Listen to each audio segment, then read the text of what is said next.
ओम नमः शिवाय धवळेश्वराय नमो नमः। तत्पुरुषा विद्महे महादेवाय धीमहि तन्नो रुद्रः प्रचोदयात्। दीपं यदि परं ब्रह्म दीपं यदि जनार्दनः दीपहरतु मे पाप पूजा दीप नमस्तुते। बाबा धवळेश्वर महाप्रभु संसार सुखी रखंतु।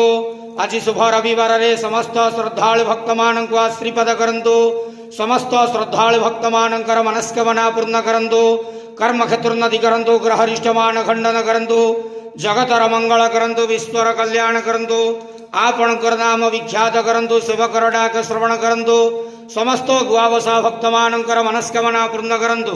हे महाप्रभु धवळेश्वराय नमो नमः। संसार सुखी रखंतु आनंदे गेवार। हरि बोलो।